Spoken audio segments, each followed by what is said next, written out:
অসুস্থতায় পড়ে, সে অসুস্থতায় পড়ার পরে দেখবেন খুব কাতরাচ্ছে, মানে মানে অসুস্থতার কারণে সে অন্য একটা ছটফট করতেছে, অথবা সে একটা শব্দ করতেছে, করে কি করে না, একটা গ্যাংরানো শব্দ।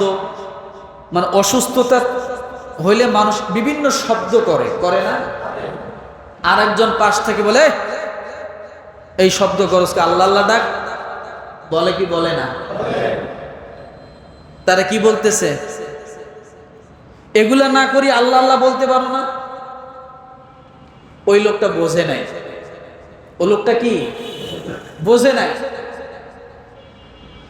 ওই যে ওই লোকটা অসুস্থ হওয়ার কারণে যে তার মুখের ভাষা দিয়ে গ্যাংরাচ্ছে, বিভিন্ন শব্দ করতেছে, কোকাচ্ছে, আছে না? আল্লাহ তাআলা ওই বান্দার ওই কোকানিটা আরশে আজিম থেকে শুনতেছে,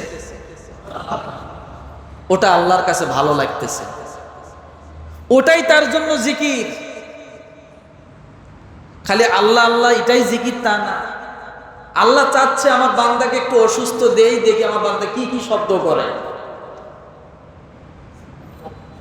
কি ব্যবহার করে, কেমন আচরণ করে।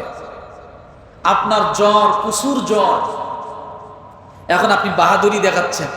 কি বাহাদুরি? না, এই জ্বরে আমার কিছু হবে না, কথা ঠিক না? আপনি অনেক শক্তি দেখাচ্ছেন, অনেক বাহাদুরি দেখাচ্ছেন। কই, আমার তো জ্বর হয়, আমি তো শুয়ে থাকি না, এরকম অনেকে বলে না? আমার জ্বর হয়, আমি তো কোনো শব্দ করি না, হাই হুতাশ হই না। বলে ভাই, আল্লাহ জ্বর দিছে আপনাকে একটু শুয়ে থাকার জন্য, আল্লাহ জ্বর দিছে আপনার একটু হাই হুতাশ করার জন্য। বলে কেন জানেন? আপনার হাই হুতাশটা আল্লাহর কাছে হয়তো ভালো লাগবে। ওই জন্য আল্লাহ বলছেন, অসুস্থ অবস্থায় যদি কোনো মানুষ দাঁড়িয়ে নামাজ পড়তে না পারে, শুয়ে থেকে নামাজ পড়ে, ওটা নামাজেরই সওয়াব, ওটাও জামাতের সওয়াব। ওটা কিসের সওয়াব? কিসের সওয়াব? জামাতেরই সওয়াব পাবে। কেন? অসুস্থতার কারণে সে শুয়ে শুয়ে নামাজ পড়তেছে।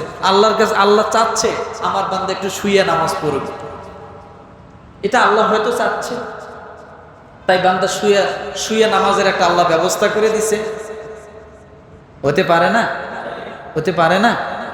তাহলে এখানে বাহাদুরির তো কিছু নেই। বরঞ্চ অসুস্থ হলে কেউ যদি দুর্বল না হয়ে সবলতার বাহাদুরি দেখায়, আল্লাহ বলে সে আমার সাথে যুদ্ধ ঘোষণা করছে।